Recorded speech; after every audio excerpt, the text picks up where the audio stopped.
माननीय उपमुख्यमंत्री तथा वित्तमंत्री सन 2025-26 चा अर्थसंकल्प सादर करतील।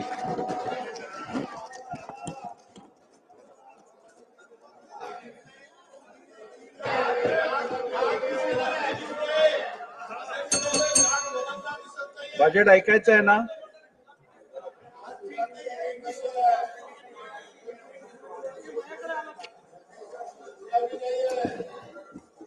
सन्माननीय अध्यक्ष महोदय, आपल्या सर्वांचं आराध्य दैवत युगपुरुष छत्रपती शिवाजी महाराज, स्वराज्य रक्षक छत्रपती संभाजी महाराज, स्वराज्य जननी जिजाऊ माँसाहेब, छत्रपती राजर्षी शाहू महाराज, क्रांतीसूर्य महात्मा ज्योतिराव फुले, महामानव भारतरत्न डॉक्टर बाबासाहेब आंबेडकर, राजमाता पुण्यश्लोक अहिल्यादेवी होळकर, क्रांतीज्योती सावित्रीबाई फुले, साहित्यरत्न लोकशाहीर अण्णाभाऊ साठे या महामानवांना मी वंदन करतो। शिखांचे नववे गुरु श्री गुरु तेग बहादूर यांच्या हुतात्म्याचे हे 350वे वर्ष आहे, त्यांनाही मी अभिवादन करतो। हे वर्ष अनेक दृष्टीनं विशेष आहे। स्वराज्य सौदामिनी महाराणी ताराबाई यांचे हे त्रिशतकोत्तर सुवर्ण महोत्सवी जयंती वर्ष आहे। पुण्यश्लोक अहिल्यादेवी होळकर यांचे त्रिशताब्दी जन्म वर्ष आहे। देशातील लोकशाहीचा आधारस्तंभ असणाऱ्या आपल्या संविधानाला 75 वर्ष पूर्ण झाली आहेत। अशा या विशेष वर्षात आज अंमल की एकादशीच्या पवित्र दिवशी मला माझा 11वा अर्थसंकल्प मांडण्याची संधी मिळते, हे मी माझं भाग्य समजतो। नोव्हेंबर 2024 मध्ये झालेल्या विधानसभा निवडणुकीमध्ये जनतेने महायुतीला बहुमताचा अभूतपूर्व कौल दिला आहे। राज्यातील तमाम जनतेचे मी त्यासाठी आभार मानतो। मतदारांनी आमच्यावर दाखवलेला विश्वास जबाबदारीची जाणीव करून देणारा असून त्यांचा सन्मान राखण्याचं काम महायुतीच्या सरकारच्या कडून निश्चितपणे होईल याची ग्वाही मी देतो। 1 फेब्रुवारी 2025 रोजी सादर केलेल्या अर्थसंकल्पात केंद्र शासनाने आयकरामध्ये मोठी सूट देऊन मध्यमवर्गीयांना दिलासा दिला आहे। केंद्रीय अर्थसंकल्पातील तरतुदीमुळे राज्याच्या अनेक महत्त्वाकांक्षी योजनांना नक्कीच बळ मिळणार आहे। राज्यातील विविध पायाभूत सुविधा प्रकल्प, रेल्वे आणि कल्याणकारी योजनांच्यासाठी केंद्र शासनाने केलेल्या भरीव तरतुदी करता मी राज्याच्या जनतेच्या वतीनं भारताचे लोकप्रिय पंतप्रधान माननीय श्री नरेंद्र मोदी महोदयांचे मनपूर्वक आभार मानतो। यापुढील कालावधीतही असेच भरभक्कम पाठबळ केंद्र शासनाचे राज्याला लाभेल याची खात्री मी बाळगतो। लाडक्या बहिणी मिळाल्या धन्य झालो, कोटी 12 प्रियजनांना मान्य झालो, विकासाची केली कामे म्हणून आम्ही पुन्हा आलो। अध्यक्ष महोदय, मी आपल्या अनुमतीने सन 2025-26 या वर्षाचा राज्याचा अर्थसंकल्प सभागृहाला सादर करतो। सन 2047 पर्यंत भारत हे विकसित राष्ट्र व्हावे असा माननीय पंतप्रधान श्री नरेंद्र मोदी साहेबांचा संकल्प आहे। हा संकल्प सिद्धीस नेण्यासाठी महाराष्ट्र अव्वल दर्जाची कामगिरी करेल यात मला तिळमात्र शंका नाही। या सरकारच्या स्थापनेच्या वेळीच महाराष्ट्र आता थांबणार नाही असा संकल्प मुख्यमंत्री महोदयांनी केला आहे। विकसित भारत, विकसित महाराष्ट्र हे सूत्र प्रत्यक्षात आणण्यासाठी विकास चक्राला गती देणं आवश्यक आहे। हे लक्षात घेऊन राज्याचा शाश्वत व सर्वसमावेशक विकासाची रूपरेषा तयार करण्याचं काम हाती घेण्यात आले आहे। उद्योग, पायाभूत सुविधा, कृषी व संलग्न क्षेत्रे, सामाजिक व इतर क्षेत्राच्या विकासासाठी महत्त्वाच्या तरतुदी करणारा हा अर्थसंकल्प आहे। महाराष्ट्र आता थांबणार नाही, विकास आता लांबणार नाही। सुविकसित पायाभूत सुविधा, मुबलक नैसर्गिक संसाधने आणि कुशल मनुष्यबळामुळे महाराष्ट्र हे नवीन उद्योग स्थापित करण्यासाठी आदर्श राज्य आहे। उद्योग क्षेत्रातील देशांतर्गत व परदेशी थेट गुंतवणुकीसाठी शासन सतत प्रयत्नशील असल्याने राज्यात मोठ्या प्रमाणावर गुंतवणूक होत आहे। अर्थव्यवस्थेच्या विकास चक्राला चालना देण्यासाठी खासगी तसेच शासकीय गुंतवणूक, नागरिकांचा उपभोग खर्च आणि निर्यात या 4 प्रमुख घटकांच्या मध्ये वृद्धी होणं आवश्यक आहे। शासनाने पायाभूत सुविधांवर केलेल्या गुंतवणुकीमुळे तसेच उद्योगांना दिलेल्या विविध प्रोत्साहनामुळे मोठ्या प्रमाणावर थेट देशी व परदेशी गुंतवणूक आकर्षित होत आहे। खासगी गुंतवणुकीचे उत्पादनात मोठ्या प्रमाणावर वाढ होत आहे। रोजगारात वाढ होऊन उत्पन्नात वृद्धी होत आहे। या व्यतिरिक्त शासनाच्या विविध योजनांचा लाभ लाभार्थींच्या बँक खात्यात थेट जमा करण्यात येत असल्याने क्रय शक्ती वाढली आहे। त्याचा परिणाम बाजारात वस्तू व सेवांच्या मागणीत वाढ होण्यात झालेला आहे। परिणामी गुंतवणूक, रोजगार निर्मिती, वाढीव उत्पन्न, मागणी, गुंतवणूक असे विकास चक्र फिरते आहे। औद्योगिक विकासात राज्य सदैव अग्रेसर असून थेट विदेशी गुंतवणुकीच्या बाबतीतही देशात अव्वल आहे।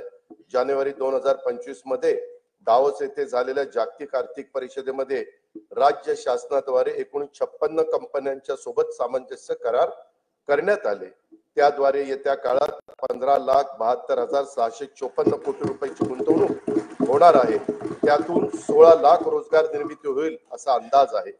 महायुतीचे सरकार स्थापन झाल्यानंतर राज्याच्या सर्वांगीण प्रगतीसाठी मंत्रालयीन विभाग तसेच क्षेत्रीय कार्यालयांसाठी 100 दिवसाचा 7 कलमी कृती आराखडा तयार करण्यात आला। या कृती आराखड्यात संकेतस्थळाचा विकास, सुलभ जीवनमान, स्वच्छता, जनतेच्या तक्रारीचे निवारण, कार्यालयातील सोयी सुविधा, गुंतवणुकीचा प्रसार, क्षेत्रीय कार्यालयांना भेटी आदींचा समावेश करण्यात आला आहे। या कार्यक्रमामुळे प्रशासन कार्यक्षम, पारदर्शक, गतिशील, लोकाभिमुख होऊन राज्य प्रगतीच्या शिखरावर जाईल याची आम्हाला खात्री आहे। या कार्यक्रमाच्या अंमलबजावणीचे मूल्यमापन त्रयस्थ संस्थांकडून करून घेऊन उत्कृष्ट काम करणाऱ्या कार्यालयांचा गौरव करण्यात येणार आहे आणि हा कार्यक्रम निरंतर ठेवण्याचा निर्णय हा देखील घेण्यात आलेला आहे। महाराष्ट्राचं नवीन औद्योगिक धोरण 2025 लवकरच जाहीर करण्यात येणार आहे। त्या धोरणांच्या 5 वर्षाच्या कालावधीत 40 लाख कोटी रुपयांची गुंतवणूक व 50 लाख रोजगार निर्मितीचं उद्दिष्ट असेल। नवीन औद्योगिक धोरणाबरोबरच आकाश व संरक्षण क्षेत्र उत्पादन धोरण, इलेक्ट्रॉनिक्स धोरण, जेम्स अँड ज्वेलरी धोरण, सूक्ष्म लघु व मध्यम उपक्रम धोरण, चक्रीय अर्थव्यवस्थेसाठी स्वतंत्र क्षेत्रीय धोरण जाहीर करण्यात येणार आहे। केंद्र शासनाच्या नवीन कामगार संहितेनुसार नवीन कामगार नियम तयार करण्यात येणार आहेत। निर्यातीमध्ये भरीव वाढ होण्यासाठी राज्याने महाराष्ट्र राज्य निर्यात प्रोत्साहन धोरण 2023 जाहीर केले असून राज्यात 37 विशेष आर्थिक क्षेत्रे, 8 कृषी निर्यात क्षेत्रे, निर्यात केंद्रित 27 औद्योगिक पार्क उभारण्यात आले आहेत। त्यामुळं देशाच्या एकूण निर्यातीत राज्याचं योगदान 15.4% झाले आहे। याशिवाय एक जिल्हा एक उत्पादन, जिल्ह्यांना निर्यात केंद्र म्हणून विकसित करणं, राज्य जिल्हा निर्यात प्रोत्साहन परिषद असे काही महत्त्वाचे उपक्रम राज्यात राबवण्यात येत आहेत। सन 2023-24 मध्ये 5,56,379 कोटी रुपयांची तर 24-25 मध्ये नोव्हेंबर 2024 पर्यंत 3,58,439 कोटी रुपयाची उत्पादने निर्यात करण्यात आली आहेत। राज्याचे लॉजिस्टिक धोरण 2024 जाहीर करण्यात आले असून त्याद्वारे 10,000 एकराहून अधिक क्षेत्रावर समर्पित लॉजिस्टिक पायाभूत सुविधा विकसित करण्यात येणार आहेत। प्रकल्पांना देऊ केलेल्या विशेष प्रोत्साहन व सुविधांमुळे सुमारे 5 लाख प्रत्यक्ष व अप्रत्यक्ष रोजगारांची निर्मिती होणार आहे। मुंबई महानगर प्रदेश हे आंतरराष्ट्रीय दर्जाचे आर्थिक विकास केंद्र म्हणजेच ग्रोथ हब म्हणून विकसित करण्याचा निर्णय घेण्यात आला आहे। वांद्रे कुर्ला संकुल, कुर्ला वरळी, वडाळा, गोरेगाव, नवी मुंबई, खारघर व विरार बोईसर या 7 ठिकाणी आंतरराष्ट्रीय दर्जाची व्यापारी केंद्र निर्माण केली जाणार आहेत। त्यामुळे मुंबई महानगर प्रदेशाची अर्थव्यवस्था सध्या $140 बिलियन वरून सन 2030 पर्यंत $300 बिलियन तर सन 2047 पर्यंत $1.5 ट्रिलियन पर्यंत नेण्याचं उद्दिष्ट आहे। एकेकाळी नक्षलग्रस्त म्हणून ओळखला जाणारा गडचिरोली जिल्हा आता स्टील हब म्हणून उदयास येत आहे। दावोस येथे झालेल्या जागतिक आर्थिक परिषदेमध्ये गडचिरोली जिल्ह्याकरता 21,830 कोटी रुपयांची गुंतवणुकीचे सामंजस्य करार करण्यात आले। त्यातून 7,500 रोजगार निर्मिती होणे अपेक्षित आहे। गडचिरोली जिल्ह्यातील दळणवळणासाठी खनिकर्म महामार्गाचे जाळी विकसित केले जात आहे। त्याकरता पहिल्या टप्प्यात सुमारे 500 कोटी रुपये किमतीची कामे हाती घेण्यात येणार आहेत। समतोल प्रादेशिक विकासाला प्रोत्साहन देण्यासाठी सामूहिक प्रोत्साहन योजना राबवण्यात येत आहे। यासाठी या योजनेअंतर्गत सन 2025-26 मध्ये 6,400 कोटी रुपये प्रोत्साहन अनुदान प्रस्तावित आहे। महावितरण कंपनीने येत्या 5 वर्षासाठी विजेचा दर निश्चित करण्याचा प्रस्ताव महाराष्ट्र विद्युत नियामक आयोगाकडे सादर केला आहे। ऊर्जा क्षेत्रातील नियोजन व कमी दराच्या हरित ऊर्जेच्या खरेदीमुळे येत्या 5 वर्षात वीज खरेदी खर्चामध्ये 1,13,000 कोटी रुपयांची बचत होईल असा अंदाज आहे। यामुळे राज्यातील औद्योगिक वीज दर इतर राज्यांच्या तुलनेने कमी होतील।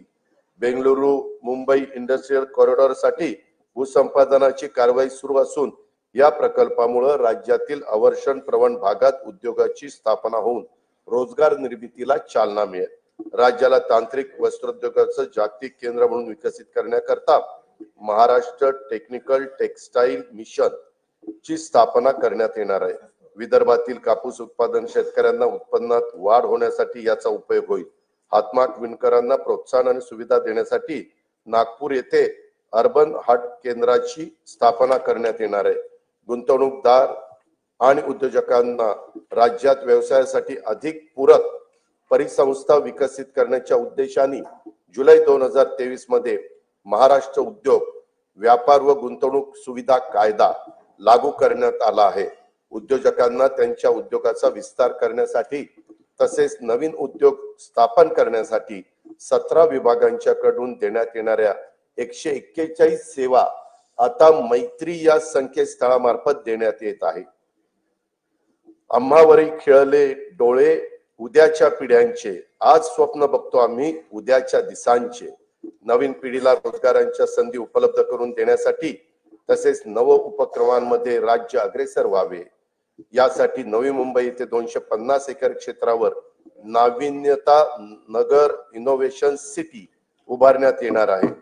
रतन टाटा महाराष्ट्र राज्य कौशल्य विद्यापीठाकडून मायक्रोसॉफ्ट कंपनी मार्फत 10,000 महिलांना कौशल्य व कृत्रिम बुद्धिमत्ता या विषयाचे प्रशिक्षण देण्यात येत आहे।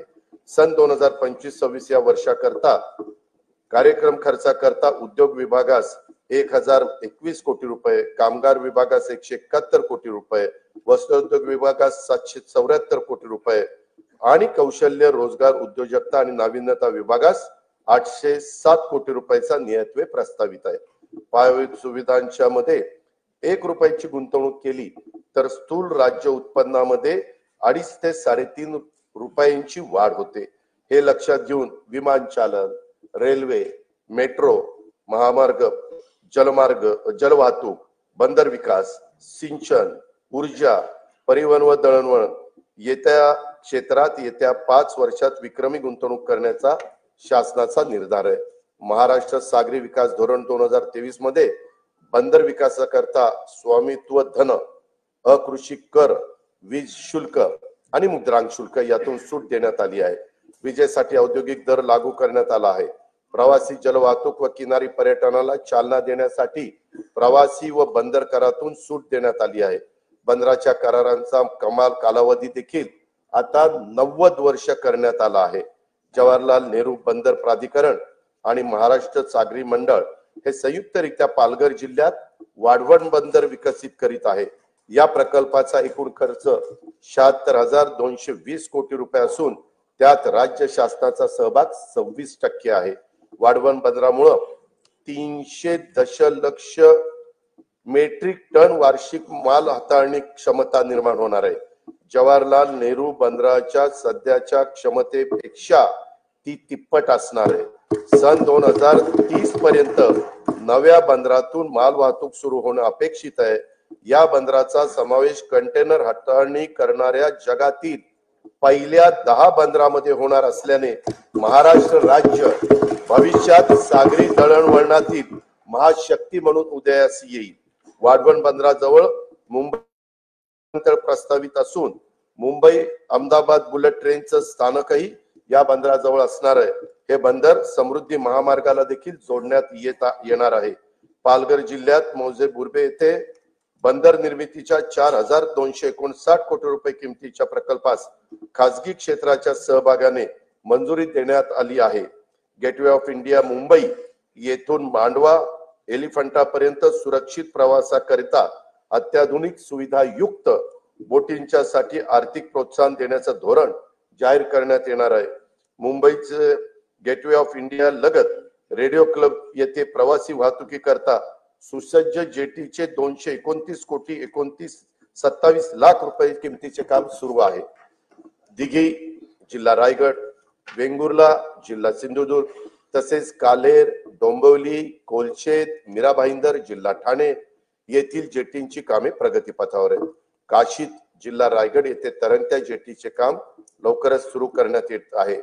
हवामान बदल आणि समुद्राच्या पातळीत होत असलेल्या वाढीमुळे निर्माण होणाऱ्या नैसर्गिक आपत्तीपासून बचाव करण्यासाठी महाराष्ट्रातील किनारी जिल्ह्यांच्या मध्ये 8,400 कोटी रुपये किमतीचा बाह्य सहाय्यित प्रकल्प राबवण्यात येणार आहे. महाराष्ट्र शाश्वत पर्यावरण पूरक किनारा संरक्षण व व्यवस्थापन या 450 कोटी रुपये किमतीच्या प्रकल्पांतर्गत सिंधुदुर्ग जिल्ह्यातील देवबाग येथे 158 कोटी रुपये किमतीच्या कामांना मान्यता देण्यात आली आहे. या प्रकल्पामुळे समुद्रकिनारी वास्तव्यास असलेल्या नागरिकांच्या जीविताचे व मालमत्तेचे रक्षण होईल. केंद्र सरकारने सन 2020-21 पासून भांडवली खर्चाकरता 50 वर्ष मुदतीच्या बिनव्याजी कर्जाची राज्यांना भांडवली गुंतवणुकीसाठी विशेष सहाय्य योजना सुरू केली आहे. या योजनेतून राज्याला 2021 ते 23-24 या कालावधीत 13,807 कोटी रुपयाचा निधी प्राप्त झाला आहे. सन 2024-25 मध्ये या योजनेत सुमारे 12,000 कोटी रुपयाचे सहाय्य अपेक्षित आहे. पूर्व निर्धारित निकषावर आधारित राज्याच्या दीर्घकालीन व सर्वसमावेशक अमृतकाल राज्य रस्ते विकास आराखडा 2025 ते 2047 तयार करण्याचे प्रस्तावित आहे. या आराखड्यामध्ये पर्यटन केंद्रे, तीर्थक्षेत्रे, धार्मिक स्थळ, गड किल्ले, राष्ट्रीय उद्याने, अभयारण्य, 5,000 पेक्षा जास्त लोकसंख्येच्या वसाहती आणि सर्व जिल्हा मुख्यालय व तालुका मुख्यालय जोडण्याकरता रस्त्यांचा समावेश करण्यात येणार आहे. आशियाई विकास बँकेच्या सहाय्याने रस्ते विकास प्रकल्पाचा टप्पा 1 पूर्ण झाला आहे. टप्पा 2 मधील 3,939 कोटी रुपये किमतीची 468 किलोमीटर रस्ते सुधारण्याची कामे हाती घेण्यात आली आहेत. त्यापैकी 350 किलोमीटर लांबीची कामे पूर्ण झाली आहेत. टप्पा 3 अंतर्गत 755 किलोमीटर रस्ते लांबीची 6,589 कोटी रुपये किमतीची 23 कामे हाती घेण्यात आली आहेत. सुधारित हायब्रिड एन्युटी योजनेअंतर्गत 6,000 किलोमीटर लांबीच्या रस्त्यांची सिमेंट कॉन्क्रीट करण्याची कामे सुरू आहेत. या कामांची किंमत 36,964 कोटी रुपये आहे. प्रधानमंत्री ग्राम सडक योजना टप्पा 3 अंतर्गत 6,500 किलोमीटर लांबीची 5,670 कोटी रुपये किमतीची कामे मंजूर असून त्यापैकी 3,785 किलोमीटर लांबीची कामे ही पूर्ण झाली आहेत. सन 2025-26 साठी 1,500 किलोमीटर लांबीच्या रस्त्याचे उद्दिष्ट ठेवण्यात आले आहे. मुख्यमंत्री ग्राम सडक योजना टप्पा 1 ची कामे पूर्णत्वास आली असून टप्पा 2 अंतर्गत 9,610 किलोमीटर लांबीच्या रस्त्यांची दर्जोन्नतीची कामे मार्च 2026 अखेरपर्यंत पूर्ण करण्याचं नियोजन आहे. मुख्यमंत्री ग्राम सडक योजना टप्पा 2 अंतर्गत अतिरिक्त 7,000 किलोमीटर लांबीच्या रस्त्याचे कॉन्क्रिटीकरण करण्यात येणार आहे. मुख्यमंत्री ग्राम सडक योजना टप्पा 3 अंतर्गत 1,000 पेक्षा जास्त लोकसंख्या असलेली 3,582 गावं 14,000 किलोमीटर लांबीच्या सिमेंट कॉन्क्रीटच्या रस्त्याने प्रमुख जिल्हा मार्गांना, राज्य महामार्गांना आणि राष्ट्रीय महामार्गांना जोडली जातील. या प्रकल्पाची एकूण किंमत 30,100 कोटी रुपये आहे. पहिल्या टप्प्यात 8,000 कोटी रुपयाची कामे हाती घेण्यात येणार आहेत. हिंदू हृदय सम्राट बाळासाहेब ठाकरे समृद्धी महामार्गाचं 99% काम पूर्ण झाले असून त्यासाठी 64,755 कोटी रुपये खर्च झाला आहे. इगतपुरी ते आमणे या 76 किलोमीटर लांबीचा टप्पा लवकरच वाहतुकीसाठी खुला होईल. या महामार्गालगत ॲग्रो लॉजिस्टिक हब विकसित केले जाणार असून त्यात कोल्ड स्टोरेज, ग्रेडिंग, पॅकिंग व निर्यात हाताळणी केंद्राच्या प्रमुख सुविधा पुरवण्यात येतील. याचा लाभ प्रामुख्याने विदर्भ व मराठवाड्यातील शेतकऱ्यांना होईल. वर्धा जिल्ह्यातील पवनार ते सिंधुदुर्ग जिल्ह्यातील पात्रादेवी हा 760 किलोमीटर लांबीच्या 86,300 कोटी रुपये किमतीच्या महाराष्ट्र शक्तीपीठ महामार्गाच्या भूसंपादनाची कारवाई प्रगतीपथावर आहे। मुंबई पुणे द्रुतगती मार्गावरील खोपोली ते खंडाळा या लांबीतील मिसिंग लिंक प्रकल्पाचं काम ऑगस्ट 2025 पर्यंत पूर्ण करण्यात येणार आहे। यामुळे प्रवासाचा वेळ आणि इंधन या दोन्हीत बचत होईल आणि वाहतूक कोंडीतून देखील नागरिकांची सुटका होईल। मुंबई उपनगर परिसरातील वाहतूक गतिमान व्हावी यासाठी वर्सोवा ते मड खाडी पूल, वर्सोवा ते भाईंदर किनारी मार्ग, मुलुंड ते गोरेगाव, ठाणे ते बोरिवली आणि ऑरेंज गेट ते मरीन ड्राईव्ह भुयारी मार्ग असे 64,783 कोटी रुपये किमतीचे प्रकल्प हाती घेण्यात आले आहेत। ठाणे ते मुंबई, नवी मुंबई आंतरराष्ट्रीय विमानतळ असा उन्नत मार्ग बांधण्याचं नियोजन असून त्याद्वारे ठाणे, डोंबिवली, कल्याण व अन्य महत्वाची मोठी शहरं आंतरराष्ट्रीय विमानतळाशी सुलभरित्या जोडली जाणार आहेत। बाळकुम ते गायमुख या ठाणे किनारी मार्गाची लांबी 13.45 किलोमीटर असून त्याचे सुमारे 3,364 कोटी रुपये खर्चाचे काम सन 2028 अखेरपर्यंत पूर्ण करण्याचं आमचं नियोजन आहे। शिवडी वरळी या 1,051 कोटी रुपये किमतीच्या उन्नत जोड रस्त्यांचे काम मार्च 2026 अखेर पूर्ण करण्यात येणार आहे। स्वातंत्र्यवीर सावरकर सागरी सेतू वांद्रे ते वर्सोवा या दरम्यानचे 14 किलोमीटर लांबीचे 18,120 कोटी रुपये खर्चाचे काम मे 2028 पर्यंत पूर्ण करण्याचं आमचं नियोजन आहे। उत्तन ते विरार या सागरी सेतू व जोड रस्त्याच्या 55 किलोमीटर लांबीचा 87,427 कोटी रुपये किमतीचा प्रकल्प हा हाती घेण्यात येणार आहे। पुणे ते शिरूर या 54 किलोमीटर लांबीच्या 7,515 कोटी रुपये किमतीचा उन्नत मार्गाचे बांधकाम हाती घेण्यात येत आहे। तळेगाव, चाकण, शिक्रापूर या रस्त्याच्या तळेगाव ते चाकण या 25 किलोमीटर लांबीत 4 पदरी उन्नत मार्ग प्रस्तावित आहे। या प्रकल्पासाठी 6,499 कोटी रुपये खर्च अपेक्षित आहे। मुंबई, नागपूर, पुणे महानगरातील नागरिकांना पर्यावरणपूरक, शाश्वत, विनाअडथळा व वातानुकूलित वाहतूक सुविधा उपलब्ध करून देण्यासाठी एकूण 143.57 किलोमीटर लांबीचे मेट्रो मार्ग कार्यान्वित करण्यात आले आहेत। या सेवेचा लाभ सुमारे 10 लाख प्रवासी रोज घेत आहेत। येत्या वर्षात मुंबईत 41.2 किलोमीटर व पुण्यामध्ये 23.2 किलोमीटर असे 64.4 किलोमीटर लांबीचे मेट्रो मार्ग सुरू होणार आहेत। येत्या 5 वर्षांमध्ये आपल्या राज्यात एकूण 237.5 किलोमीटर लांबीचे मेट्रो मार्ग कार्यान्वित करण्यात येणार आहेत। नागपूर मेट्रोचा 40 किलोमीटर लांबीचा पहिला टप्पा पूर्ण झालाय। आता दुसऱ्या टप्प्यात 6,708 कोटी रुपये किमतीच्या 43.80 किलोमीटर लांबीचे काम प्रगतीपथावर आहे। ठाणे वर्तुळाकार मेट्रो मार्ग तसेच पुण्यातील स्वारगेट ते कात्रज विस्तार मार्गिका आणि या प्रकल्पास केंद्र शासनाने मान्यता पण दिलेली आहे। पुणे मेट्रो रेल्वे टप्पा 2 अंतर्गत खडकवासला, स्वारगेट, हडपसर, खराडी आणि नळस्टॉप वारजे माणिकबाग या 2 मार्गिकांच्या 9,897 कोटी रुपये किमतीचा प्रस्ताव केंद्र शासनाच्या मान्यतेकरता पाठविलेला आहे। मुंबईतील छत्रपती शिवाजी महाराज आंतरराष्ट्रीय विमानतळ ते नवी मुंबई आंतरराष्ट्रीय विमानतळ या मेट्रो मार्गाचे काम लवकरच हाती घेण्यात येणार आहे।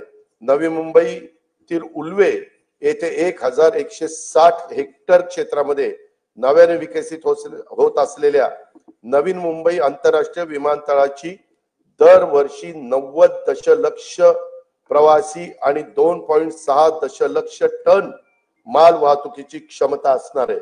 या प्रकल्पाचे सुमारे 85% काम पूर्ण झाले असून चाचणी उड्डाणेही यशस्वीरित्या पार पडली आहेत। तेथून एप्रिल 2025 मध्ये देशांतर्गत विमान सेवा सुरू करण्याचं आमचं नियोजन आहे। नागपूर येथील डॉक्टर बाबासाहेब आंबेडकर आंतरराष्ट्रीय विमानतळाचे खासगी सहभागातून श्रेणीवर्धन आणि आधुनिकीकरण करण्यात येत आहे। प्रवासी आणि माल वाहतूक क्षमतेत त्यामुळे वृद्धी होईल. विदर्भाच्या सर्वांगीण आर्थिक विकासाला यामुळे चालना मिळेल. शिर्डी विमानतळाचा 1367 कोटी रुपये कामांना मान्यता देण्यात आलेली आहे. ती कामे सुरू आहेत. सन 2021 मध्ये शिर्डी विमानतळाला प्रमुख विमानतळाचा दर्जा देखील प्राप्त झालेला आहे. नाईट लँडिंगची सुविधाही लवकरच सुरू करण्यात येणार आहे. अमरावती मधील बेलोरा विमानतळाचे काम पूर्ण झाले असून तेथून 31 मार्च 2025 पासून प्रवासी सेवा सुरू करण्याचं आमचं नियोजन आहे. रत्नागिरी विमानतळासाठी 147 कोटी रुपये किमतीची कामे प्रगतीपथावर आहेत. गडचिरोली येथील नवीन विमानतळ सर्वेक्षण आणि अन्वेषणाची कामे ही सुरू केलेली आहेत. अकोला विमानतळाच्या विस्तारासाठी आवश्यक जो निधी लागेल तो उपलब्ध करून देण्यात येणार आहे. महाराष्ट्र राज्य मार्ग परिवहन महामंडळाच्या 6000 डिझेल बसेसचं रूपांतर सीएनजी आणि एलएनजी बसमध्ये करण्याची प्रक्रिया सुरू आहे. महामंडळाला नवीन बस खरेदीसाठी देखील शासनाकडून अर्थसहाय्य उपलब्ध करून देण्यात येणार आहे. सन 2025-26 या वर्षासाठी कार्यक्रम खर्चाकरता बंदरे विभागास 484 कोटी रुपये, सार्वजनिक बांधकाम रस्ते विभागास 19,936 कोटी रुपये, परिवहन विभागास 3,710 कोटी रुपये, नगर विकास विभागास 10,729 कोटी रुपये, ग्राम विकास विभागास 11,480 कोटी रुपये, पर्यावरण व वातावरणातील बदल विभागास 245 कोटी रुपये, ऊर्जा विभागास 21,534 कोटी रुपये नियतवे प्रस्तावित आहे. अध्यक्ष महोदय, काळी माती ज्याची शान तिच्यात राबे विसरुनी भान, पोशिंदा हा आहे आपला कृतज्ञतेने ठेवू जाण, देऊ योजना अशा तया की राहील त्याचे हिरवे रान. शेती आणि शेतकरी हा आपल्या जीवनाचा मूलाधार आहे. त्यांच्याबद्दल कृतज्ञता व्यक्त करून मी आता शेती आणि शेती संबंधी क्षेत्राच्या योजना आणि तरतुदीकडे वळतो. नानाजी देशमुख कृषी संजीवनी प्रकल्पाचा दुसरा टप्पा 21 जिल्ह्यातील 7201 गावांमध्ये राबवण्यात येत असून या प्रकल्पासाठी सन 2025-26 मध्ये 351 कोटी 42 लाख रुपयाचा नियतव्यय प्रस्तावित आहे. कृषी क्षेत्रामध्ये कृत्रिम बुद्धिमत्ता अत्याधुनिक तंत्रज्ञानाचा वापराचं धोरण आखण्यात येत आहे. शेतकऱ्यांना पीक नियोजनाचा सल्ला देणं, उत्पादन खर्च शेतकऱ्यांचा कमी करणं, उत्पादकता शेतकऱ्यांची वाढवणं, दर्जेदार शेतमालाचे उत्पादन तसेच शेतमालाला हक्काची आणि शाश्वत बाजारपेठ मिळवून देणं यासाठी शासकीय, निमशासकीय व खासगी क्षेत्रात उपयुक्त असलेल्या प्रणाली शेतकऱ्यांच्या पर्यंत पोहोचवण्यासाठी कृत्रिम बुद्धिमत्ता तंत्रज्ञानाचा वापर करण्यात येणार आहे. पहिल्या टप्प्यात 50,000 शेतकऱ्यांच्या 1,00,000 एकर क्षेत्राला त्याचा फायदा होईल. येत्या 2 वर्षात त्यासाठी 500 कोटी रुपयाचा निधी उपलब्ध करून देण्यात येणार आहे. राज्यातील अपूर्ण सिंचन प्रकल्पाची कामे पूर्ण करणे आणि महाराष्ट्र सिंचन सुधारणा कार्यक्रमाअंतर्गत कालवे वितरण प्रणालीतील सुधारणेची सुमारे 5,000 कोटी रुपये किमतीची कामे नाबार्ड अर्थसहाय्याच्या पहिल्या टप्प्यात मंजूर करण्यात आली आहेत. जलयुक्त शिवार अभियान 2.0 अंतर्गत 5,818 गावांच्या मध्ये 4,227 कोटी रुपये किमतीची 1,48,888 कामे हाती घेण्यात आलेली आहेत.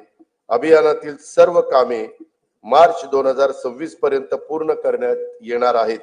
गाळमुक्त धरण, गाळमुक्त शिवार ही योजना राज्यात कायमस्वरूपी राबवण्यात येणार आहे. सन 2025-26 मध्ये 6.45 कोटी घनमीटर गाळ काढण्याचं उद्दिष्ट निश्चित करण्यात आलं असून त्याकरता 382 कोटी रुपये खर्च अपेक्षित आहे. वैनगंगा, नळगंगा नदी जोड प्रकल्पास तत्वता मान्यता देण्यात आली आहे. या प्रकल्पाची अंदाजित किंमत 88,574 कोटी रुपये असून प्रकल्पाचे लाभ क्षेत्र 3,71,277 हेक्टर राहणार आहे. या प्रकल्पाचा लाभ नागपूर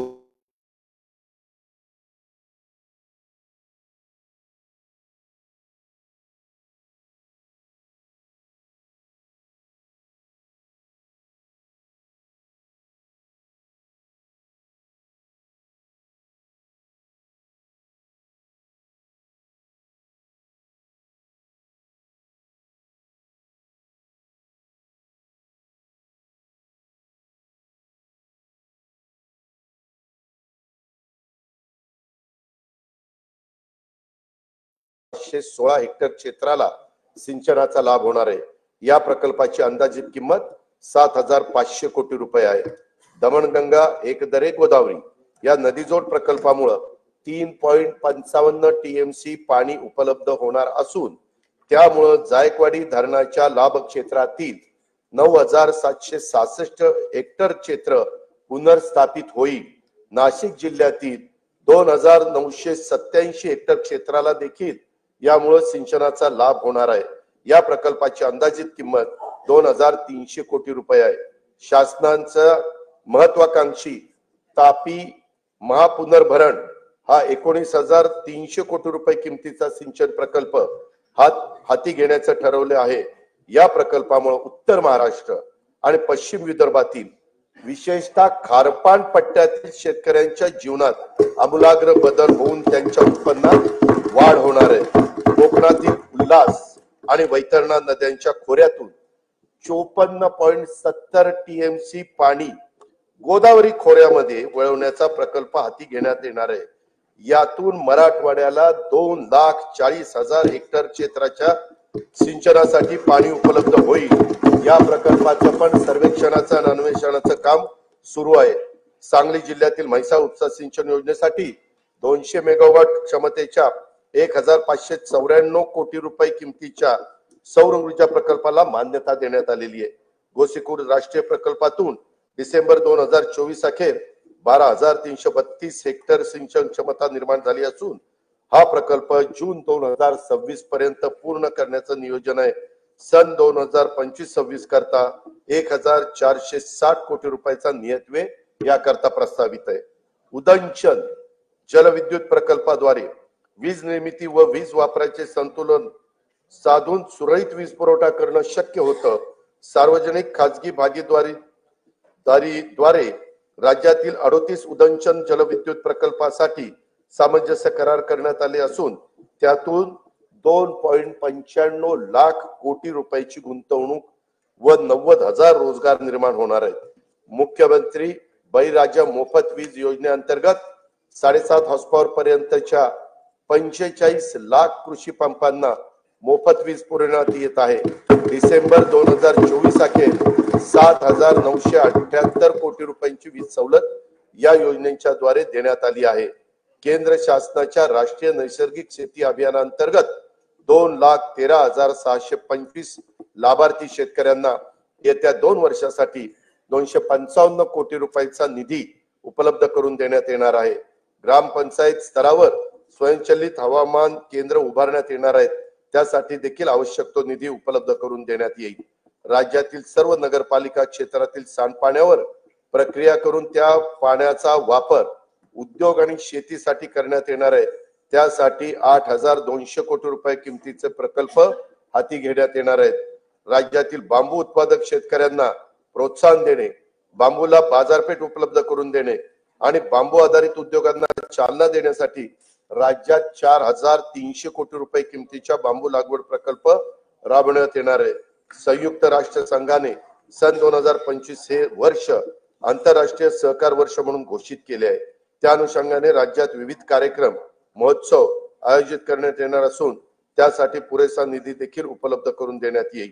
लहान सीमांत शेतकरी व कृषी नव उद्योजकांना केंद्रस्थानी ठेवून शेतमालाच्या मूल्य साखळ्यांच्या विकासासाठी 2,100 कोटी म्हणजेच 2100 कोटी रुपये किमतीचा माननीय बाळासाहेब ठाकरे कृषी व्यवसाय व ग्रामीण परिवर्तन स्मार्ट प्रकल्प राबवण्यात येत आहे।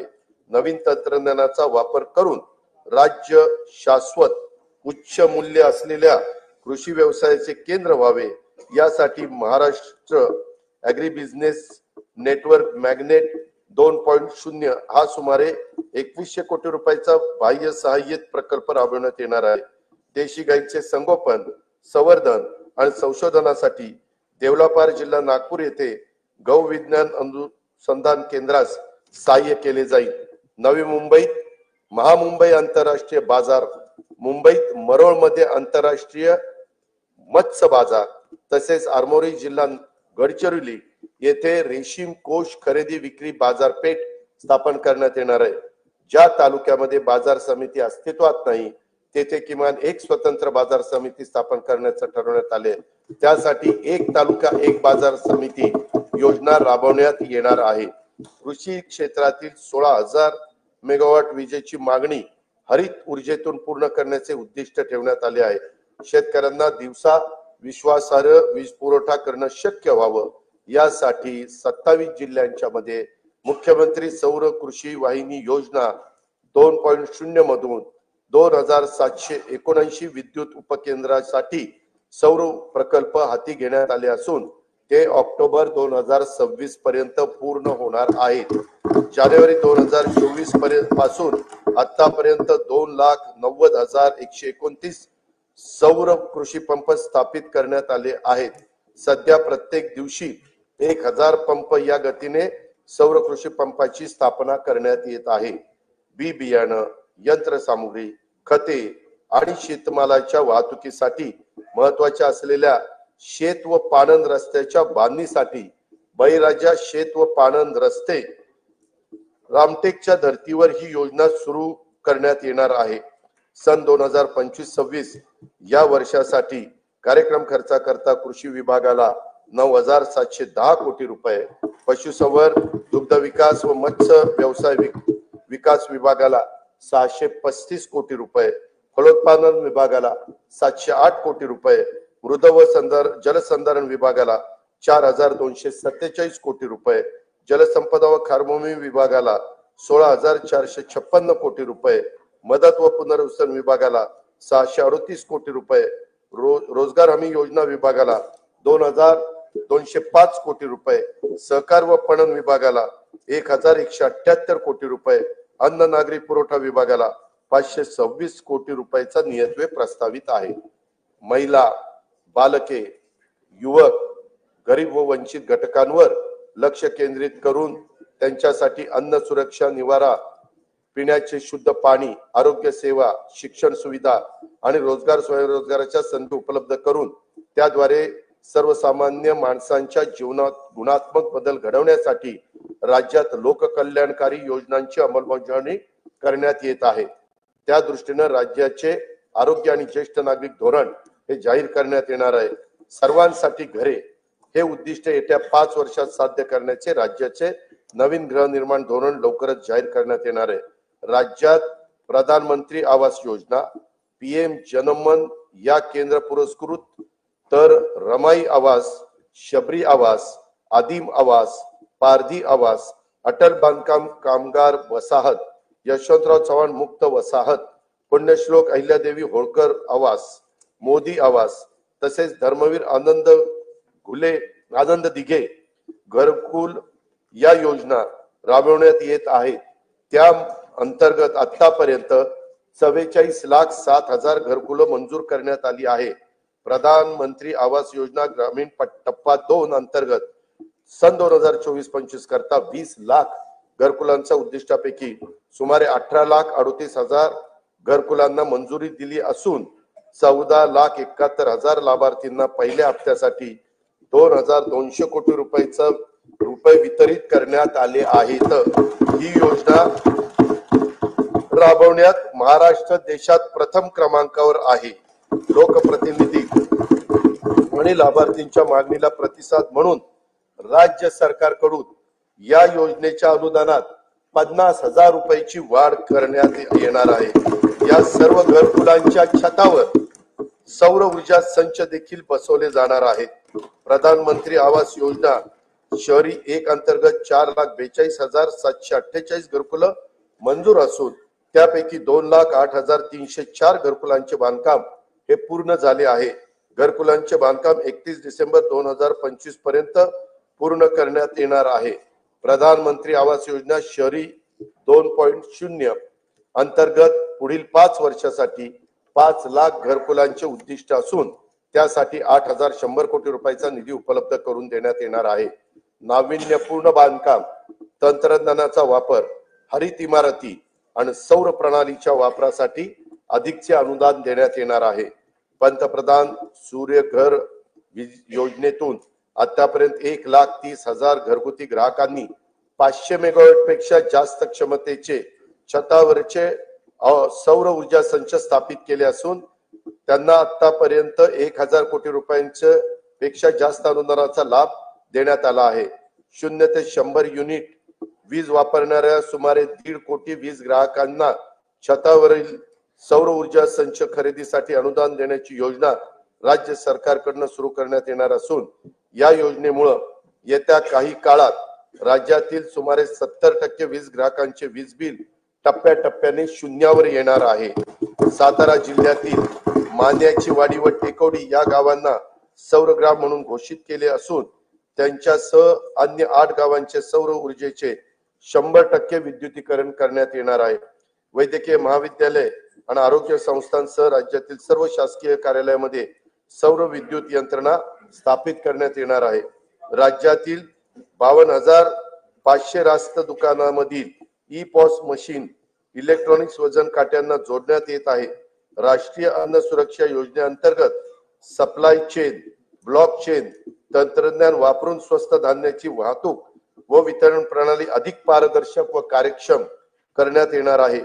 जल जीवन मिशन योजनेअंतर्गत सुमारे 1,30,00,000 कुटुंबांना नळ जोडणी देण्यात आली असून सन 2025-26 मध्ये याकरता 3,939 कोटी रुपयाचा नियतव्यय प्रस्तावित आहे. गोदावरी खोरे पुनर्भरण व मराठवाडा ग्रीड हे महत्वाकांक्षी प्रकल्प आंतरराष्ट्रीय वित्तीय संस्थांच्या सहाय्याने राबवण्यात येणार आहेत. या प्रकल्पाची एकूण किंमत 37,668 कोटी रुपये आहे.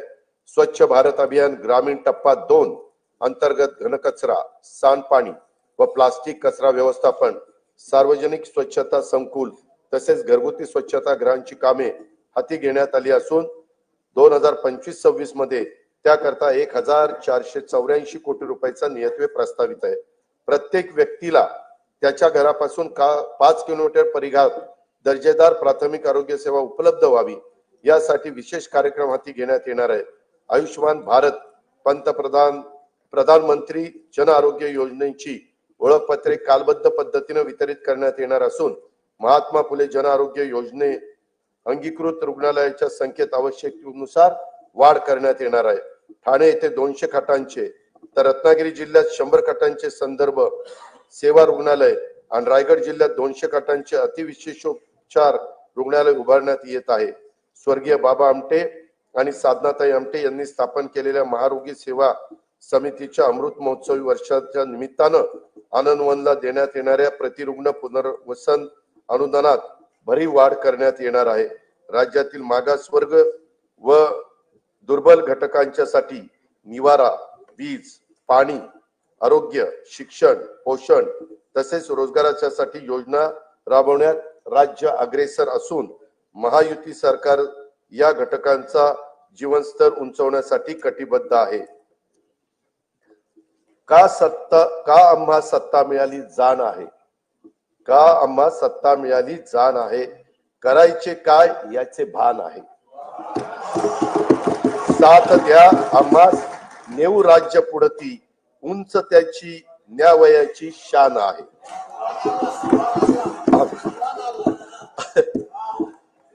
सुभान अल्लाह म्हणायचं नाही ते शेरशायरीला म्हणायचं. अनुसूचित जाती घटकांच्या सर्वांगीण विकासासाठी राजर्षी शाहू महाराज शिष्यवृत्ती योजना, विद्यार्थी वसतिगृह, भारतरत्न डॉक्टर बाबासाहेब आंबेडकर स्वाधार योजना, साहित्यरत्न लोकशाहीर अण्णाभाऊ साठे नागरी वस्ती सुधार योजना इत्यादी योजना राबवण्यात येत आहेत. महात्मा फुले मागासवर्गीय विकास महामंडळ, साहित्यरत्न लोकशाहीर अण्णाभाऊ साठे विकास महामंडळ, संत रोहिदास चर्मोद्योग आणि चर्मकार विकास महामंडळाद्वारे देखील अनेक योजना राबवण्यात येत आहे. अनुसूचित जाती घटक कार्यक्रम तरतुदीमध्ये या वर्षी गेल्या वर्षीच्या तुलनेत 42% एवढी भरीव वाढ करण्यात आलेली आहे. आदिवासी समाजाच्या सर्वांगीण विकासासाठी भारतरत्न डॉक्टर APJ अब्दुल कलाम अमृत आहार योजना, नमो आदिवासी स्मार्ट शाळा अभियान, आदर्श आश्रम शाळा, ठक्कर बाप्पा आदिवासी विकास योजना तसंच पंडित दीनदयाळ उपाध्याय स्वयं योजना आदी कार्यक्रम राबवण्यात येत आहे. आदिवासी घटक कार्यक्रम तरतुदी या वर्षी गेल्या वर्षीच्या तुलनेत 40% एवढा भरीव वाढ करण्यात आलेली आहे.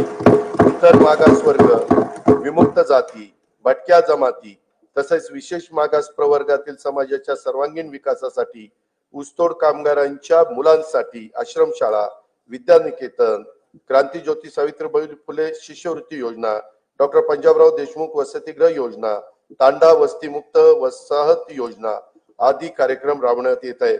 धनगर तसेच गोवारी समाजाकरता आदिवासी उपाययोजनेच्या धर्तीवर एकूण 22 कल्याणकारी योजना राबवण्यात येत आहेत. बौद्ध, जैन, शीख, पारसी, ख्रिश्चन, यहुदी व मुस्लिम या अल्पसंख्याक समुदायातील घटकांच्या विकासासाठी विविध योजना राबवण्यात येत असून अल्पसंख्याक संशोधन व प्रशिक्षण संस्था स्थापन करण्यात आलेली आहे. या संस्थेला देखील पुरेसा निधी उपलब्ध करून देण्यात येईल. दिव्यांगांच्यासाठी शिष्यवृत्ती, कृत्रिम अवयव व साध्य विकत घेण्यासाठी तसेच स्वयंरोजगारासाठी अर्थसहाय्य अशा योजना राबवण्यात येत आहेत. दिव्यांग कल्याणासाठी जिल्हा वार्षिक योजनेतून किमान 1% निधी राखीव ठेवण्याचा निर्णय देखील घेण्यात आलेला आहे. राज्यातील विविध समाजातील उन्नतीसाठी 18 महामंडळे स्थापन करण्यात आली असून विविध योजनांचा लाभ घेणे लाभार्थ्यांना सुलभ व्हावे यासाठी या महामंडळाच्या सर्व योजना एकाच संकेतस्थळावर आणण्याचं राज्य सरकारचं नियोजन आहे. सन 2025-26 या वर्षाच्या करता सामाजिक न्याय व विशेष सहाय्य विभागाला 25,581 कोटी रुपये, आदिवासी विकास विभागाला 21,495 कोटी रुपये, इतर मागास व बहुजन कल्याण विकास विभागाला 4,368 कोटी रुपये, दिव्यांग कल्याण विभागाला 1,526 कोटी रुपये आणि अल्पसंख्याक विकास विभागाला 812 कोटी रुपयाचा नियतव्यय प्रस्तावित आहे. असंघटित कामगार कल्याण आभासी महामंडळाकडून 1,75,00,000 असंघटित कामगार आणि शेतमजुरांच्या साठी सामाजिक सुरक्षा योजना राबवण्याचा विचाराधीन आहे. संजय गांधी निराधार योजना, श्रावणबाळ सेवा राज्य निवृत्ती वेतन योजना तसेच अन्य विशेष सहाय्य योजनातील अर्थसहाय्य सर्व लाभार्थींना बँक खात्यात थेट जमा करण्यात येणारे डीबीटी पद्धतीनं. लेख लाडकी योजनेअंतर्गत 1,13,000 लाभार्थींना थेट लाभ देण्यात आला आहे. 2025-26 साठी या योजनेच्या करता 50,55,00,000 रुपयाचा नियतव्यय प्रस्तावित आहे. मुलींच्या व्यावसायिक शिक्षणाला प्रोत्साहन देण्यासाठी शिक्षण शुल्क व परीक्षा शुल्काची 100% प्रतिपूर्ती करण्यात येत आहे. मान्यता प्राप्त उच्च आणि व्यावसायिक अभ्यासक्रमाचे केंद्रीभूत प्रवेश प्रक्रियेद्वारे प्रवेश घेणाऱ्या आणि ज्यांचे कुटुंबाचे वार्षिक उत्पन्न 8 लाख रुपयापेक्षा कमी आहे अशा विद्यार्थिनींना हा लाभ देण्यात येतो. मुख्यमंत्री माझी लाडकी बहीण योजनेअंतर्गत 2,53,00,000 लाभार्थी महिलांना जुलै 2024 पासून आर्थिक लाभ देण्यात येत आहे. त्यासाठी आतापर्यंत 33,232 कोटी रुपये खर्च झालेला आहे. 2025-26 मध्ये या योजनेच्या करता 36,000 कोटी रुपयाचा नियतव्यय प्रस्तावित आहे. या योजनेमधून मिळणाऱ्या अनुदानाचा उपयोग जरा बजेट होऊ द्या ना. काही महिला गटांनी आर्थिक उपक्रमासाठी बीज भांडवल म्हणून केला असून अशा गटांना आणखीन प्रोत्साहन देण्यासाठी विशेष योजना हाती घेण्याचा आमच्या विचाराधीन आहे. दीनदयाळ अंत्योदय योजना राष्ट्रीय ग्रामीण उपजीविका अभियानाअंतर्गत सुमारे 22 लाख महिलांना लखपती दीदी होण्याचा मान मिळाला आहे. सन 2025-26 मध्ये आणखी 24 लाख महिलांना लखपती करण्याचं शासनाचं उद्दिष्ट आहे. नवी मुंबईत उल्वे मध्ये 194 कोटी 14 लाख रुपये किमतीच्या युनिटी मॉलचे काम आता प्रगतीपथावर आहे. बचत गटाच्या उत्पादनांना हक्काची बाजारपेठ उपलब्ध करून देण्यासाठी प्रत्येक जिल्ह्यात एक उमेद मॉल उभारण्याचं शासनाने ठरवले असून पहिल्या टप्प्यात 10 जिल्ह्यांच्या करता 150 कोटी रुपयाचा निधी उपलब्ध करून देण्यात येणार आहे. ऑलिम्पिक, पॅराऑलिम्पिक, आंतरराष्ट्रीय व राष्ट्रीय स्पर्धांमध्ये पदक मिळवणाऱ्या खेळाडूंना प्रोत्साहन मिळावे म्हणून वैयक्तिक व सांघिक क्रीडा प्रकारामध्ये पदक प्राप्त खेळाडूंना देण्यात येणाऱ्या बक्षिसांच्या मध्ये घसघशीत वाढ करण्यात आली आहे. शिवछत्रपती क्रीडा संकुल पुणे येथील क्रीडा सुविधांचे नूतनीकरण करण्यात येणार आहे. क्रीडा संकुलाच्या देखभालीसाठी दुरुस्तीसाठी जिल्हा वार्षिक योजनेतून किमान 1% निधी राखीव ठेवण्यात येणार आहे.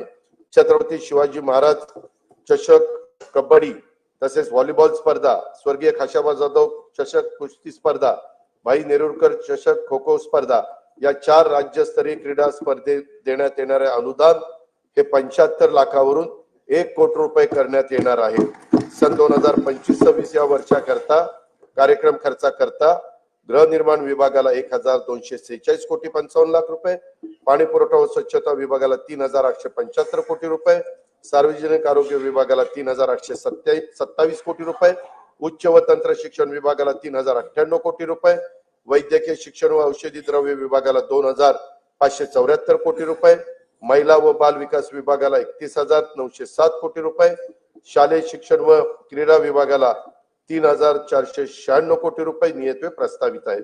मुंबईतील गुन्हेगारीस प्रतिबंध, जलद आपत्कालीन प्रतिसाद आणि प्रभावी सार्वजनिक सुरक्षेसाठी पोलीस आयुक्त बृहन्मुंबई यांच्या कार्यालयात कृत्रिम बुद्धिमत्तेवर आधारित नवे हायटेक कमांड कंट्रोल सेंटर स्थापन करण्यात येणार आहे.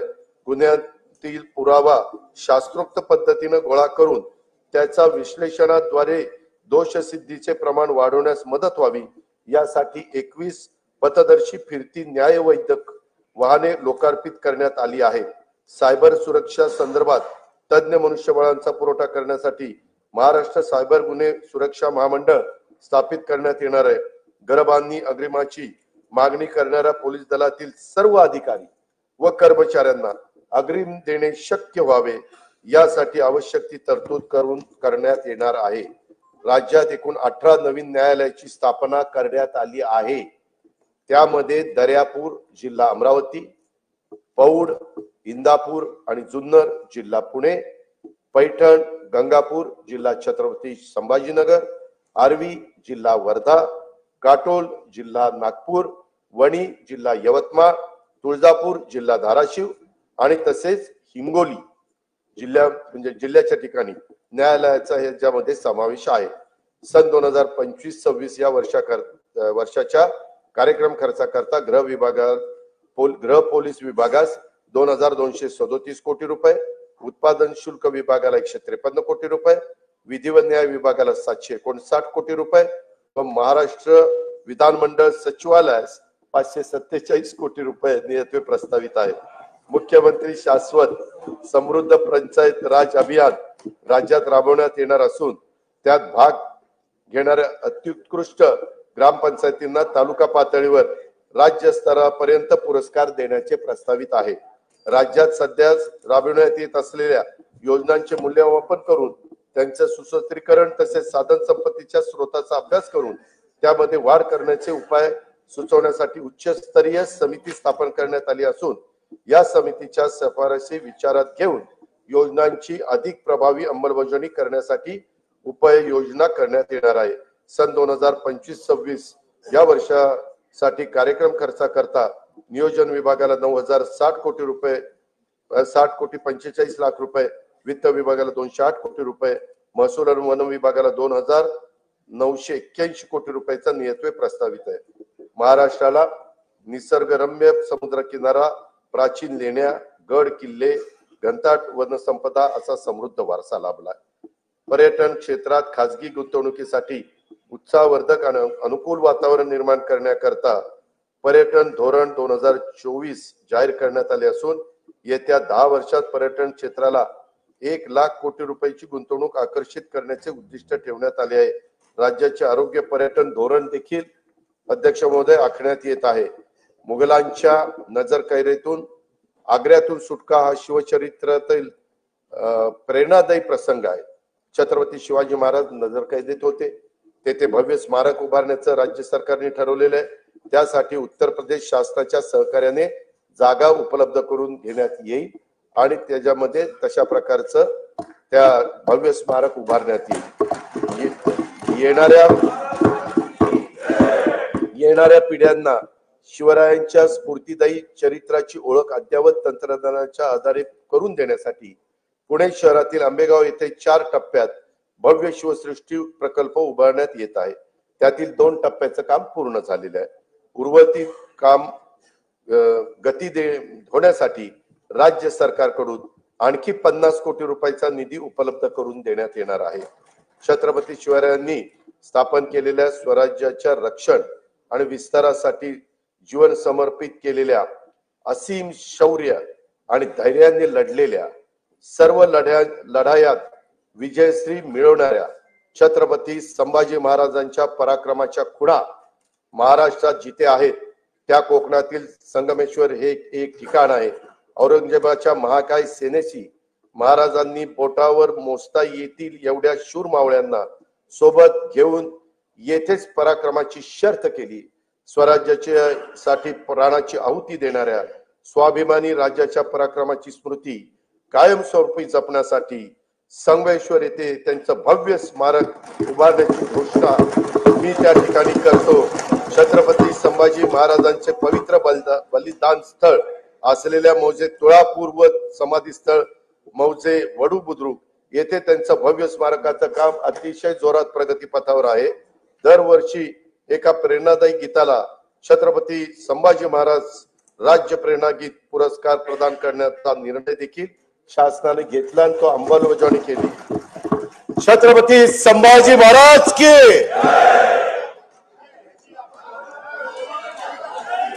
स्वराज्यासाठी बलिदान देणाऱ्या लाखो मराठ्यांचं शौर्याचं प्रतीक म्हणून हरियाणातील पानिपत येथे यथायोग्य स्मारक ऐका जरा येथे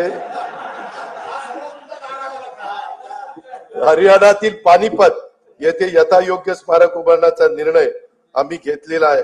मराठ्यांच्या शौर्याचं प्रतीक आहे. हरियाणा शासन पण आमचेच मुख्यमंत्री आहेत, त्यांना आमचे हे मुख्यमंत्री बोलतील आणि स्मारकाची जागा घेतील आणि तेही स्मारक त्या ठिकाणी होईल. चैत्यभूमी दादर मुंबई येथे इंदू मिलच्या जागेवर भारतरत्न डॉक्टर बाबासाहेब आंबेडकर यांचं आंतरराष्ट्रीय दर्जाचं स्मारक उभारण्याचं काम सुरू असून त्यासाठी देखील पुरेसा निधी उपलब्ध करून ते लवकरात लवकर पूर्ण करण्याचं आमचं धोरण आहे. भारताचे दिवंगत पंतप्रधान भारतरत्न अटल बिहारी वाजपेयी यांच्या जन्मशताब्दी निमित्त वर्षानिमित्त मुंबई येथे भव्य स्मारक उभारण्यात येणार आहे. स्वर्गीय बाळासाहेब ठाकरे राष्ट्रीय स्मारकाच्या पहिल्या टप्प्यातील काम पूर्ण झाले असून दुसऱ्या टप्प्यातील कामासाठी राज्य सरकारकडनं 220 कोटी रुपयाचा निधी उपलब्ध करून देण्यात येणार आहे. आद्य शिक्षिका ज्ञानज्योती सावित्रीबाई फुले यांचे जन्मगाव असलेल्या नायगाव तालुका खंडाळा जिल्हा सातारा येथे त्यांच्या कार्यास साजेस स्मारक व महिला प्रशिक्षण केंद्र उभारण्यात येणार आहे. साहित्यरत्न आज त्यांची पुण्यतिथी, मी त्यांना अभिवादन करतो.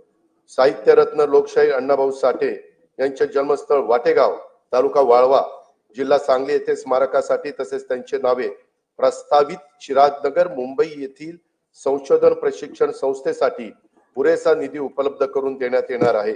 संगमवाडी पुणे येथे वस्ताद लहुजी साळवे यांच्या स्मारकाचं काम अतिशय जोरात प्रगतीपथावर आहे. सन 2027 मध्ये नाशिक येथे होणाऱ्या सिंहस्थ कुंभमेळ्याच्या निमित्तानं नमामि गोदावरी अभियानाचा आराखडा तयार करण्यात येत आहे. कुंभमेळ्याच्या सुव्यवस्थित आयोजनासाठी विशेष प्राधिकरणाची स्थापना करून त्यासाठी आवश्यक तो निधी उपलब्ध करून देण्यात येणार आहे. नाशिक येथे राम कालपथ विकास प्रकल्पांतर्गत रामकुंड, काळाराम मंदिर आणि गोदातट परिसरातील पर्यटनाच्या दृष्टीने विकास करण्यासाठी 146 कोटी 10 लाख रुपये किमतीची कामे हाती घेण्यात येत आहेत. दुर्गम ते सुगम कार्यक्रमाद्वारे डोंगराळ भागातील प्राचीन मंदिरे, धार्मिक स्थळे, गड किल्ले व इतर निसर्गरम्य 45 ठिकाणी रोपवे द्वारे जोडण्यात येणार आहेत. राज्यातील प्राचीन मंदिराचे जतन, संवर्धन व परिसर विकासासाठी आवश्यक निधी उपलब्ध करून देण्यात येणार आहे. महानुभाव पंथाच्या श्रद्धास्थानाच्या विकासाची कामे देखील हाती घेण्यात येणार आहेत. प्रभू रामाच्या पदस्पर्शाने पावन झालेल्या रामटेक येथील श्रीराम मंदिराच्या नूतनीकरणाचे काम सुरू असून तेथे दरवर्षी सांस्कृतिक महोत्सवाचे आयोजन करण्याचे नियोजन आहे. सिंधुदुर्ग जिल्ह्यातील सागरी संग्रहालय, कृत्रिम प्रवाह आणि पाणबुडी पर्यटन हे 75 कोटी रुपये किमतीची कामे प्रगतीत आहेत. कोयनानगर तालुका पाटण जिल्हा सातारा येथे स्कायवॉकची उभारणी व नेहरू उद्यानाचे सुशोभीकरण हे देखील करण्यात येणार आहे. मुनावळे तालुका जावळी येथील सातारा येथील जलपर्यटन प्रकल्पाचा पहिला टप्पा पर्यटकांच्यासाठी खुला करण्यात आला आहे. आता हेळवाद जिल्हा सातारा येथे कोयना जल पर्यटन प्रकल्पाला मान्यता देण्यात आली आहे. ठाणे जिल्ह्यातील मुरबाड तालुक्यातील माळशेज घाटात काचेचा स्कायवॉक उभारण्यात येणार आहे. अध्यक्ष महोदय, भाव फुलांना पायी उधळून आयुष्याचा कापूर जाळून तुझे सारखे करीन पूजन, गीत तुझे मी आई गाईन, शब्दोशब्दी अमृत ओतून. अशा माय मराठी केंद्रीय मंत्रिमंडळाने 3 ऑक्टोबर 2024 रोजी झालेल्या बैठकीमध्ये अभिजात भाषेचा दर्जा दिल्याबद्दल राज्यातल्या तमाम जनतेच्या वतीनं आणि जगभरातील मराठी भाषिकांच्या वतीनं मी माननीय पंतप्रधान नरेंद्र मोदी महोदयांचे मनपूर्वक आभार मानतो. या पुढे दरवर्षी 3 ऑक्टोबर हा दिवस अभिजात मराठी भाषा सन्मान दिन व 3 ते 9 ऑक्टोबर दरम्यान अभिजात मराठी भाषा सप्ताह साजरा करण्यात येईल. मराठी भाषा विद्यापीठ रिद्धपूर येथे अभिजात मराठी भाषेच्या संशोधन व अध्ययनासाठी उच्च दर्जाचे संशोधन केंद्र तसेच अनुवाद अकादमी स्थापित करण्यात येणार आहे. मराठी भाषेच्या संवर्धनासाठी कार्य करणाऱ्या संस्थांच्या माध्यमातून अभिजात मराठी भाषा विषयक उपक्रम राबवण्यात येणार आहेत. मराठी भाषेच्या संशोधनातील उल्लेखनीय कामगिरीबद्दल पुरस्कार सुरू करण्यात येणार आहे. सन 2025-26 या वर्षाच्या कार्यक्रम खर्चाकरता सार्वजनिक बांधकाम इमारती विभागाला 1367 कोटी रुपये, पर्यटन व सांस्कृतिक कार्य विभागाला 3159 कोटी रुपये, सामान्य प्रशासन विभागाला 2899 कोटी रुपये आणि मराठी भाषा विभागाला 225 कोटी रुपयाचा नियतव्यय हा प्रस्तावित आहे. सन 2024-25 च्या अंदाजपत्रकात 4,99,463 कोटी रुपये महसुली जमा अपेक्षित होती.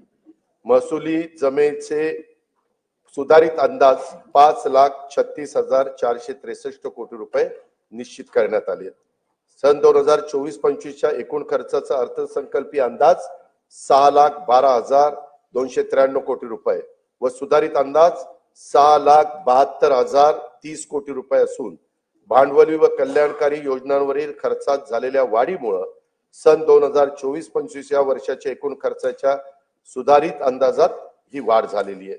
सन 2025-26 या आर्थिक वर्षात जिल्हा वार्षिक योजनेअंतर्गत 20,165 कोटी रुपयाची भरीव तरतूद करण्यात आली आहे.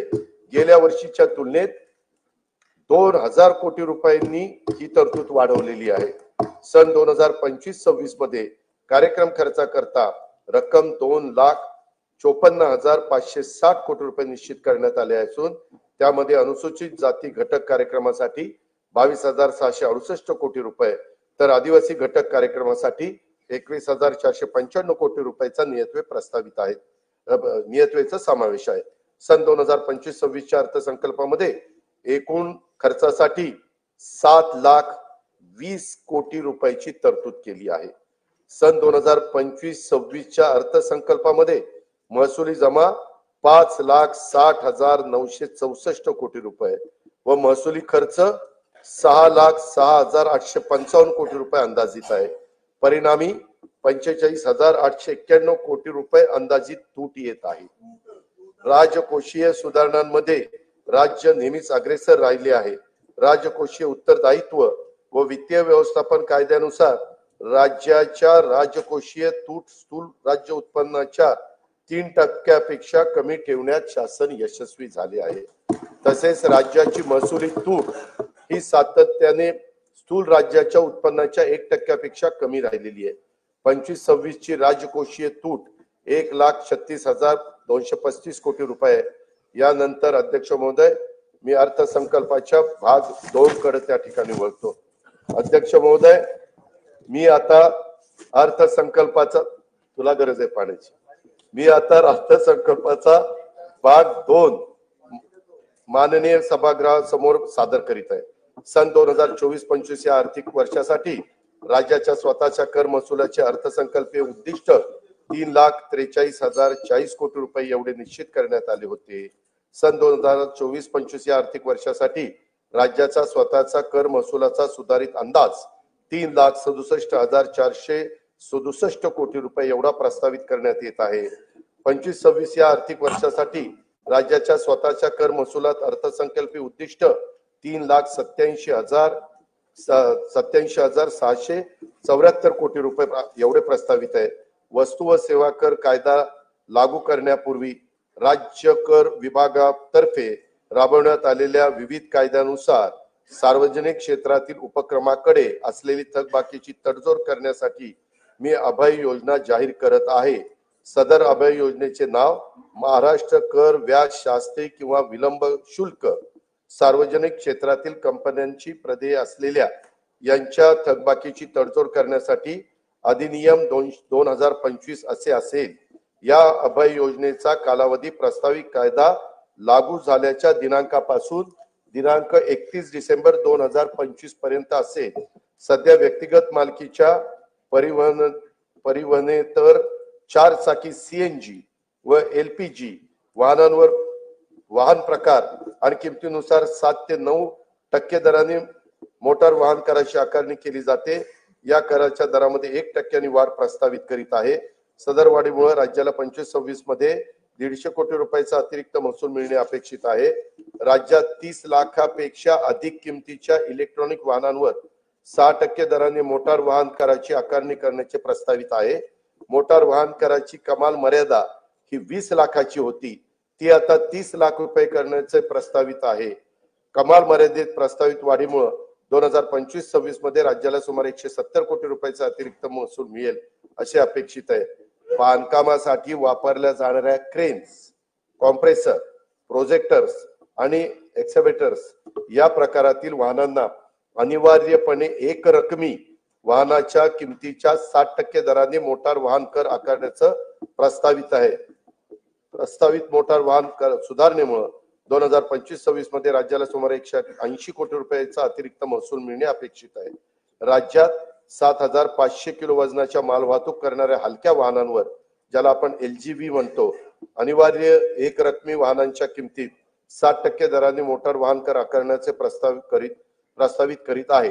प्रस्तावित मोटार वाहन कर सुधारणेमुळे 25-26 मध्ये राज्याला सुमारे 625 कोटी रुपयाचा अतिरिक्त महसूल मिळणे अपेक्षित आहे।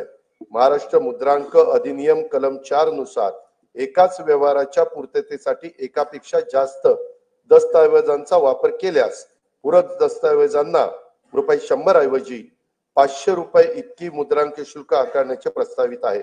महाराष्ट्र मुद्रांक अधिनियमातील कलम 31(1) नुसार एखाद्या दस्तावर भरावयाच्या मुद्रांक शुल्काबाबत दस्त अभिनिर्णय प्रक्रियेसाठी सध्या आकारण्यात येणारे शुल्क ₹100 ऐवजी 1000 इतके करण्याचे, तसेच निष्पादित दस्त निर्णयासाठी दाखल करताना देखील प्रथम दर्शनी देय असणाऱ्या मुद्रांक शुल्काची रक्कम जमा करण्याची तरतूद प्रस्तावित करण्यात येत आहे। नागरिकांना ऑनलाईन पद्धतीने मुद्रांक शुल्काचा भरणा करणे व प्रमाणपत्र देणे हे सुलभ व्हावे यासाठी महाराष्ट्र मुद्रांक अधिनियम कलम 10(3) व 4 मध्ये ई मुद्रांक प्रमाणपत्राची नवी तरतूद लागू करण्याचे प्रस्तावित आहे। वरील प्रस्तावांना सन्माननीय सदस्यांचा पाठिंबा मिळेल असा विश्वास मी व्यक्त करतो। अध्यक्ष महोदय, हा अर्थसंकल्प म्हणजे विकास चक्राला गती देण्यासाठी संकल्पना आणि कृती यांचा घातलेला संतुलित मेळ आहे। विकसित महाराष्ट्र घडवण्यासाठी सर्वांनी मिळून हातभार लावण्याची हीच वेळ आहे। विकास संकल्प, विकासाचा ध्यास, मनी धरू आस विकासाची, विकास चक्राला देऊन या गती, साधूया प्रगती वेगातची, मिळून या सारे राज्य विकसित, राष्ट्र विकसित करू चला, राष्ट्र विकसित करू चला, राज्य विकसित करू चला। जय हिंद, जय महाराष्ट्र। सन 2024-2026 या अर्थसंकल्प सभागृहात सादर करण्यात आला। अर्थसंकल्पीय प्रकाशनाचे पेनड्राईव्ह असलेल्या सूटकेसेस सन्मान्य सदस्यांना देण्याची व्यवस्था वित्त विभागातर्फे विधान भवनाकरिता आरक्षित असलेल्या वाहनतळाच्या मोकळ्या जागेवर उभारण्यात आलेल्या मंडपामध्ये विधान भवन मुंबई येथे करण्यात आली आहे। सन्मान्य सदस्यांनी वितरण केंद्रावरून सदर प्रकाशनाचे पेनड्राईव्ह असलेले सूटकेसेस प्राप्त करून घ्याव्यात। तसेच सदर अर्थसंकल्पीय प्रकाशन ते महाराष्ट्र विधिमंडळाच्या व शासनाच्या संकेतस्थळावरून उपलब्ध करून देण्यात येतील.